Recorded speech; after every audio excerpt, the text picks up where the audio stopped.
Physics in easy way में आपका स्वागत है। पिछला वीडियो क्लिप हमारा अपेक्षिक घनत्व से संबंधित आंकिक प्रश्न से था। आज हम नए चैप्टर को लेकर के आए हैं जिसका नाम है द्रव में दाब। तो चैप्टर का नाम है प्रेशर इन लिक्विड, द्रव में दाब, और पहला टॉपिक हमारा है दाब। तो दाब एक भौतिक राशि है और जिसका संबंध बल के प्रभाव से होता है। इसको समझने के लिए हमने कुछ फिगर बना के रखा है यहाँ पर। पहला फिगर हमारा ये एक कील है जिसका सिरा मोथरा है,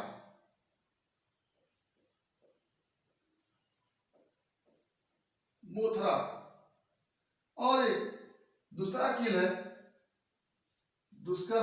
जिसका सिरा नुकीला है।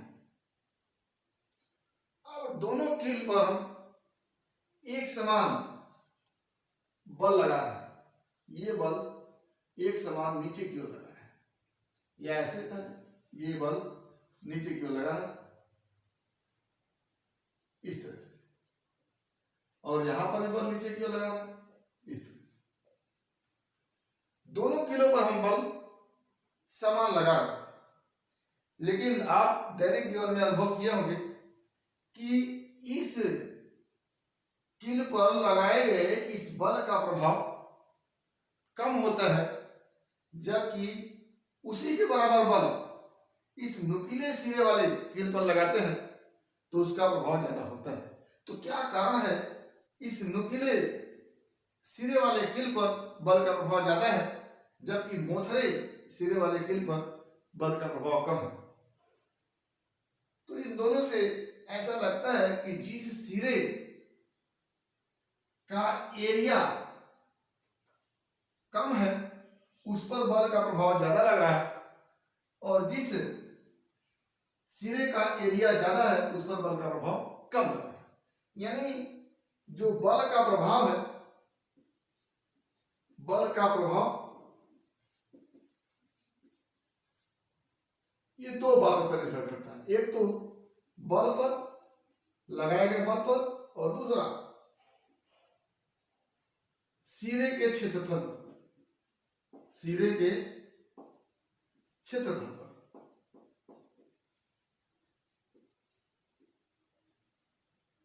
क्षेत्रफल पर यानी इस बल के माध्यम से हम बल को ट्रांसफर कर रहे हैं यहां इस सिरे पर, तो सिरे का क्षेत्रफल अगर अधिक है तो बल कम लग रहा है, और इस बल को ट्रांसफर कर रहे हैं यहाँ इस नुकीले सिरे पर, और इस नुकीले सिरे का क्षेत्रफल कम है तो बल का प्रभाव ज्यादा है। अब इस क्षेत्रफल और बल में संबंध स्थापित करके एक नई भौतिक राशि का इजाद किया गया है जिसको हम दाब कहते हैं। तो ये दाब जो है दो भौतिक राशियों से मिलकर बना हुआ है। दाब एक भौतिक राशि है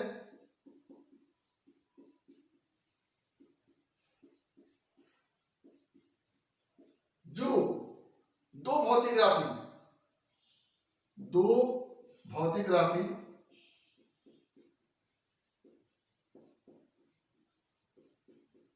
बल एवं क्षेत्रफल से मिलकर बना है।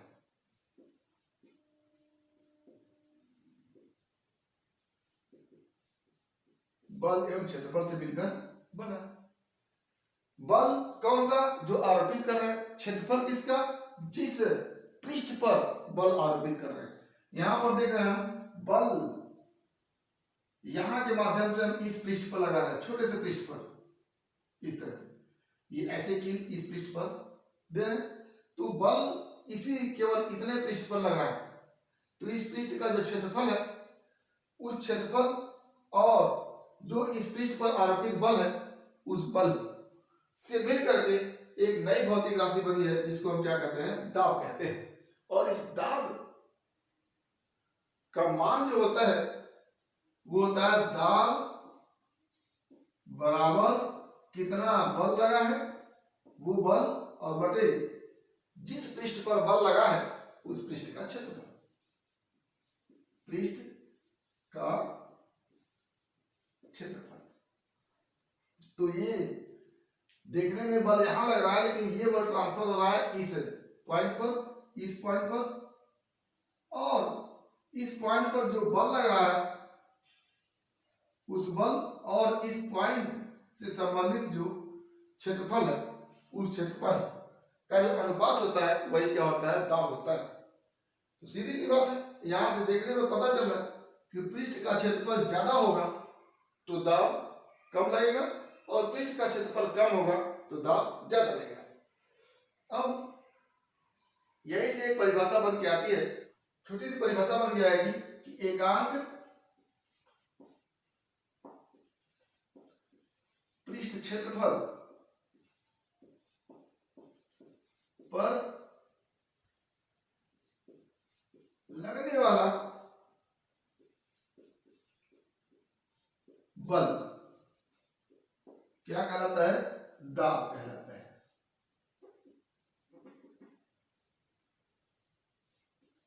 दाब कहलाता है।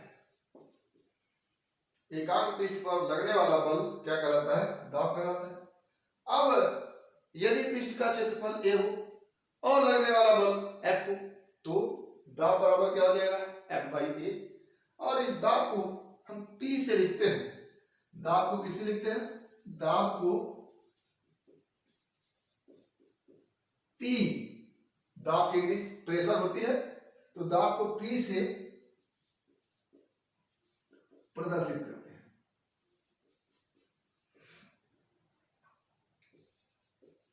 करते हैं। तो अब आगे हम लिखेंगे, यदि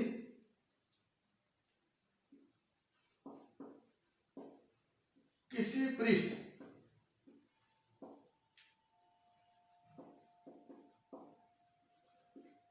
का क्षेत्रफल ए हो तथा उस पर लगने वाला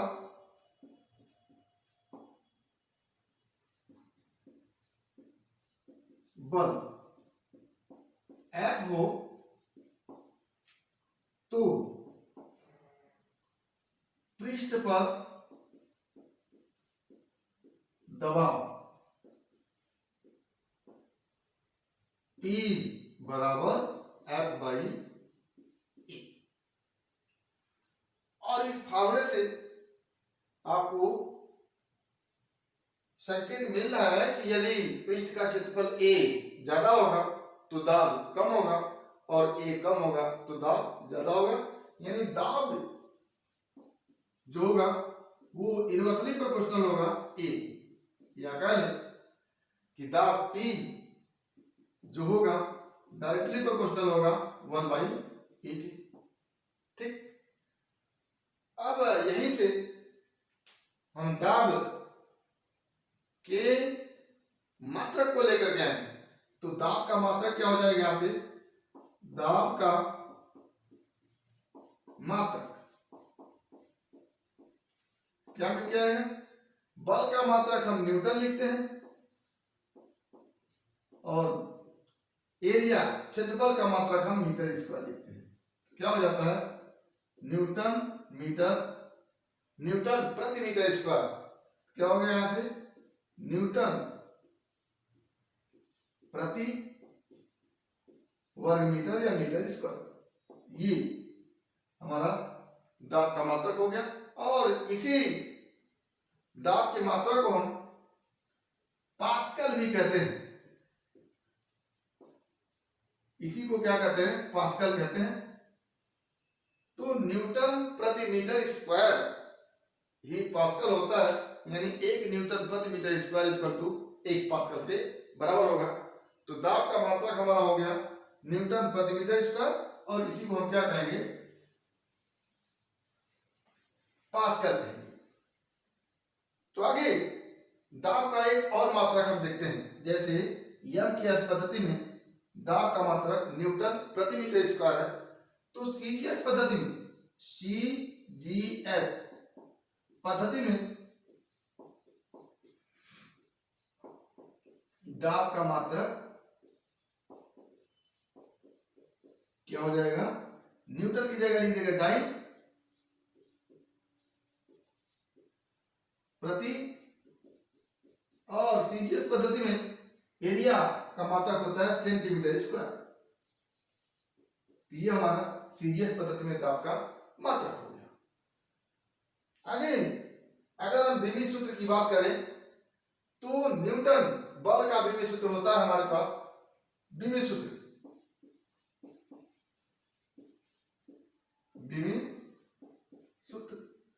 तो बल का बीमी सूत्र होता है M L T minus two, और ए का बीमी सूत्र होता है L one, M one L one T minus two, और इस तरह से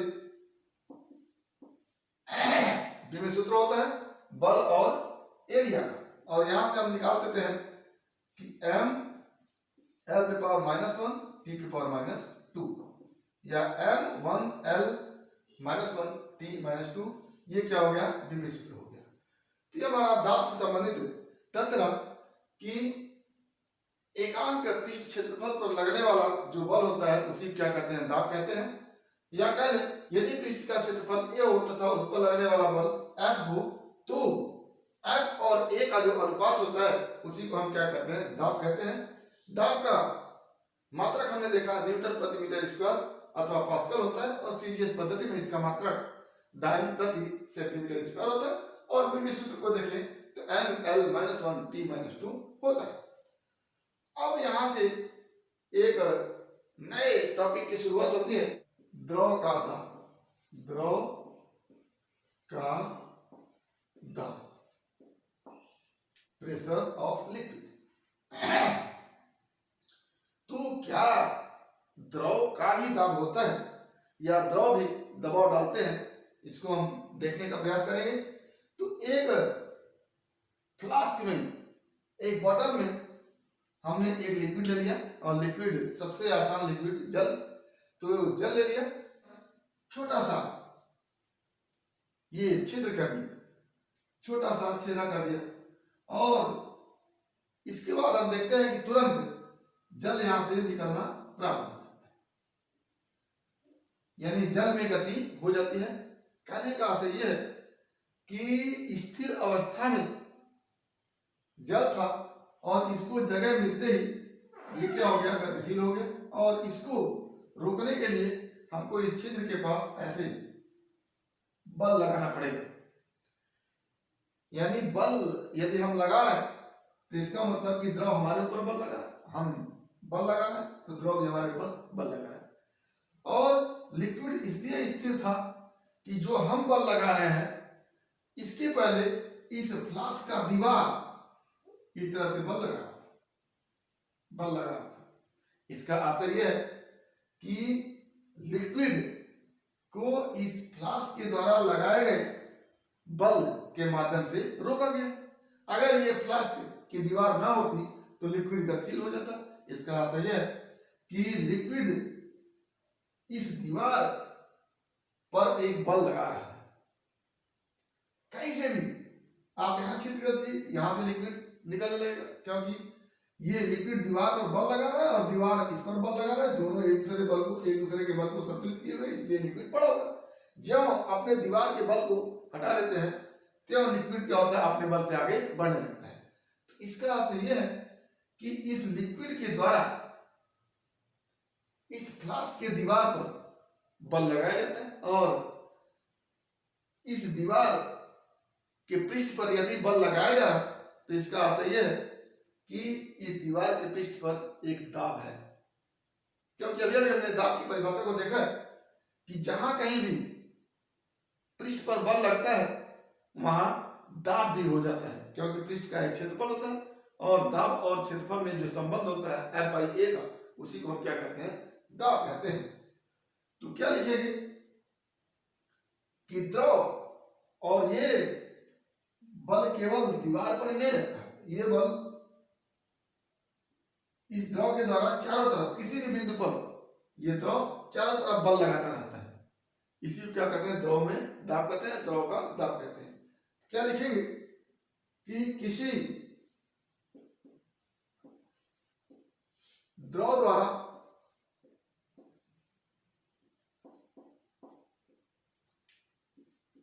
किसी बर्तन की दीवार पर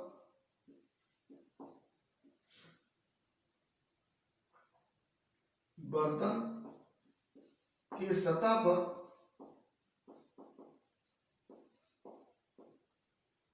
सदा बल आरोपित किया जाता है,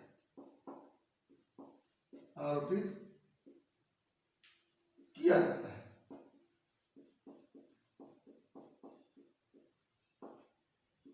और दीवार के सतह के एकांक पृष्ठ क्षेत्रफल पर लगने वाला बल, लगने वाला बल दाब कहलाता है।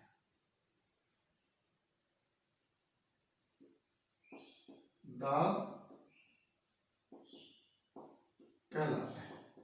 तो इस दीवार के एकांक पृष्ठ क्षेत्रफल पर लगने वाला जो बल होता है उसको हम द्रव का दाब कहते हैं। दाब कहलाता है कौन सा दाब, द्रव का दाब। सर यहां पर हम द्रव का दाब लिखेंगे।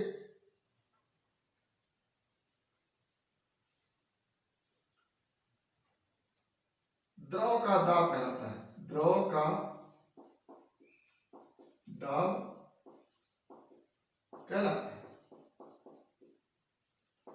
और अगर सामान्य स्थिति में कहा जाए तो द्रव अपने संपर्क में स्थित किसी भी सतह पर बल आरोपित करता है और उस सतह के एकांक पृष्ठ क्षेत्रफल पर लगने वाला बल जो होता है वो दाब कहलाता है, द्रव दाब कहलाता है। फिर क्या लिख सकते हैं, अर्थात अथवा द्रव अपने संपर्क में स्थित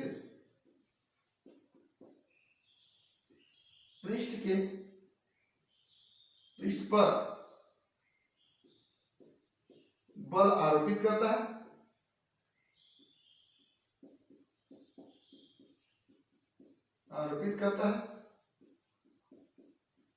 और पृष्ठ के एकांक क्षेत्रफल पर द्रव द्वारा आरोपित बल दाब कहलाता है, दाब कहलाता है। ये हो गया बल द्रव का दाब कहलाता है, ये द्रव का दाब कहलाता है, ये द्रव का दाब हो गया। अब हम किसी बिंदु पर, ये द्रव का दाब केवल पृष्ठ के क्षेत्रफल पर नहीं होता बल्कि हर बिंदु पर होता है। अब यहां पर हम इस द्रव के कारण इस बिंदु P पर लगने वाले दाब की गणना करने का प्रयास करेंगे। तो इस P पर द्रव कौन सा बल लगाएगा जिससे संबंधित हम दाब निकाल सकते हैं।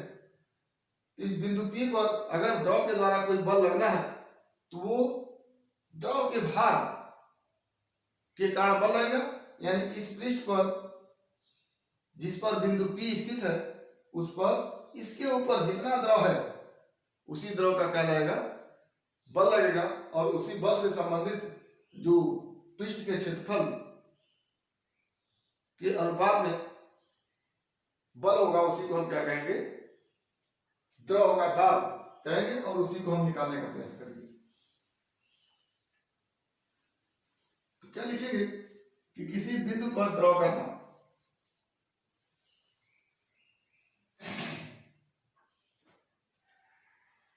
किसी बिंदु पर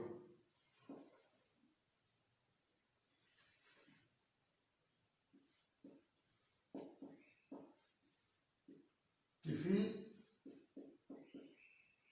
बिंदु पर द्रव का दाब, pressure of liquid on A point, on ए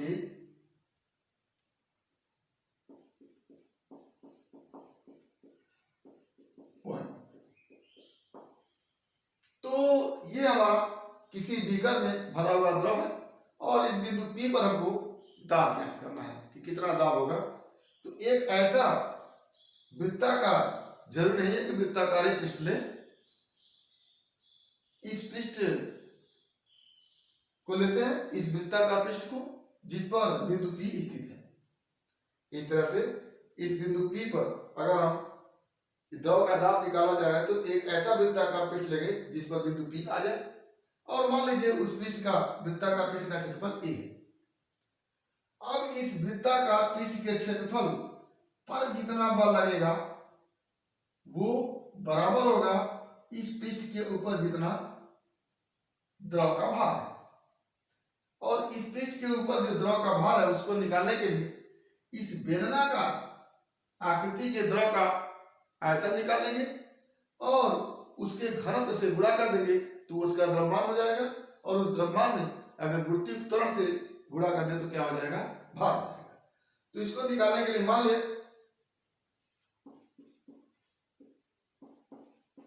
लिया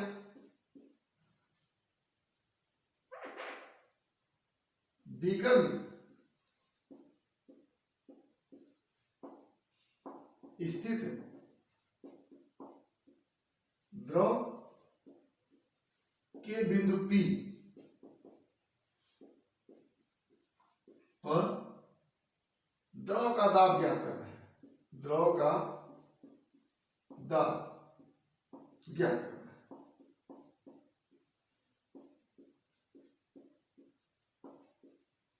तो एक ऐसा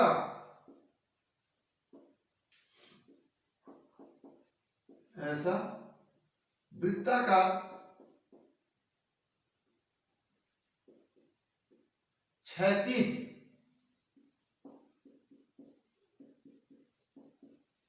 पृष्ठ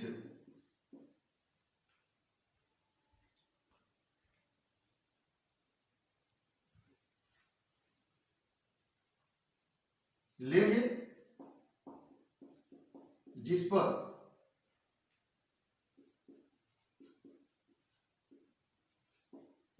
बिंदु P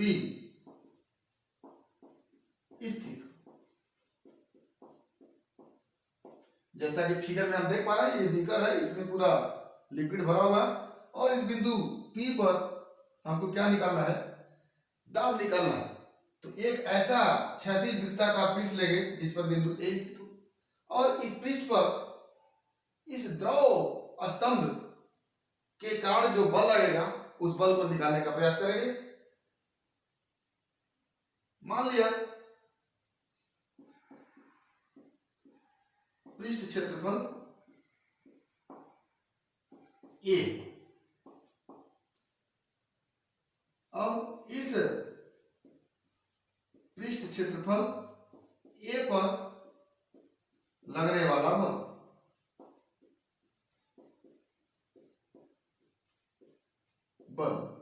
F बराबर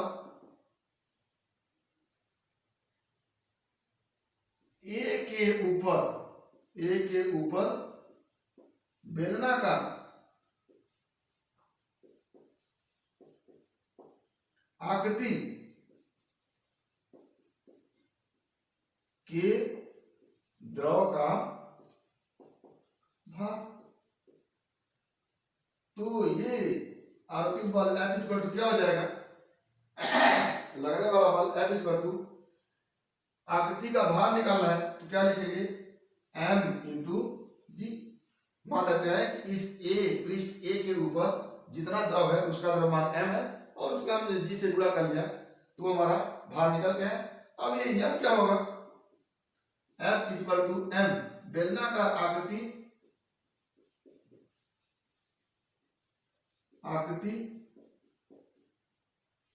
का आयतन गुणे घनत्व, ये क्या हो गया, m हो गया और गुणे g। आयतन को निकालने के लिए हम क्या करते हैं, बेलन के आयतन को निकालने का तरीका आपको मालूम होगा। बेलन के गोलीय पृष्ठ का क्षेत्रफल और गुणे बेलन की ऊंचाई। तो मान लेते हैं कि ये ऊंचाई क्या है, h है, और पृष्ठ का क्षेत्रफल आपको मालूम है a।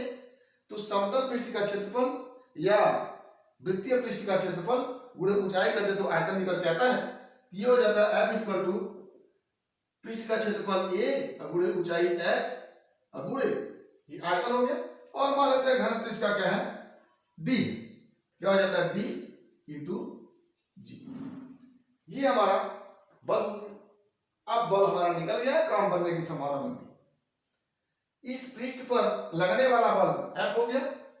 और दाब के लिए हम फॉर्मूला जानते हैं कि पृष्ठ पर लगने वाला बल बटे पृष्ठ का क्षेत्रफल। तो दाब इक्वल टू क्या हो जाता है, यहां से द्रव का दाब बिंदु P पर, ऐसे बिंदु P पर द्रव का दाब बराबर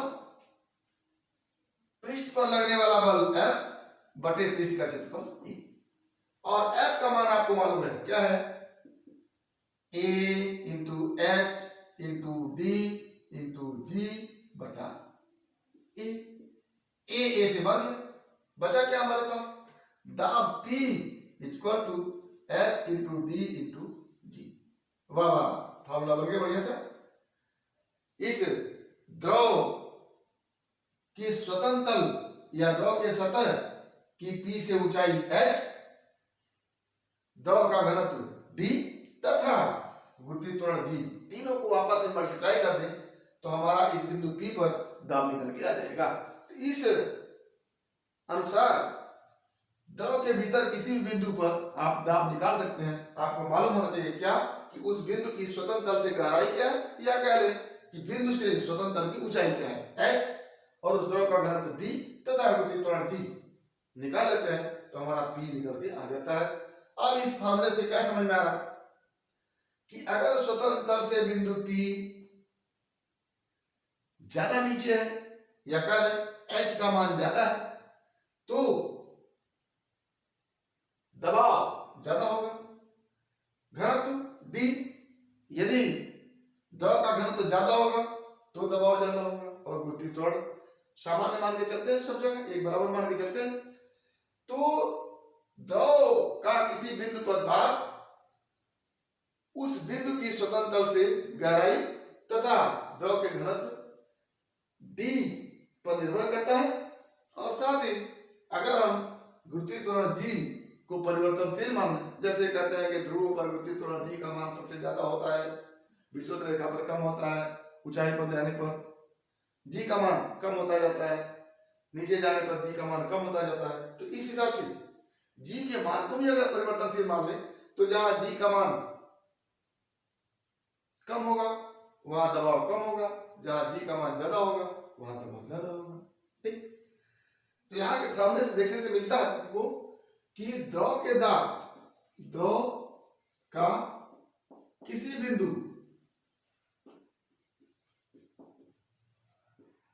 पर दाब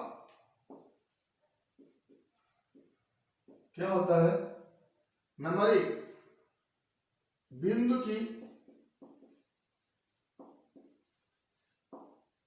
स्वतंत्र तल,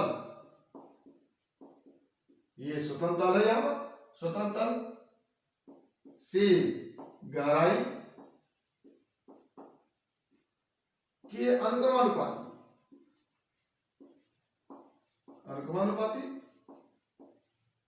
नंबर 2 द्रव के घनत्व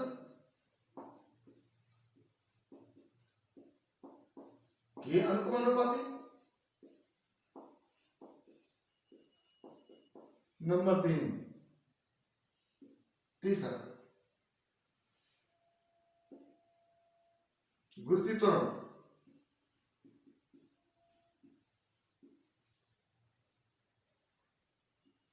त्वरण जी के अनुपाती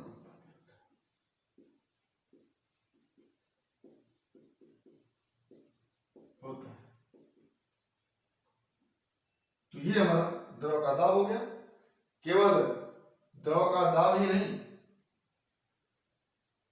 गैस का दाब भी काम करता है, जिसको हम आगे वायुमंडलीय दाब के रूप में देखेंगे।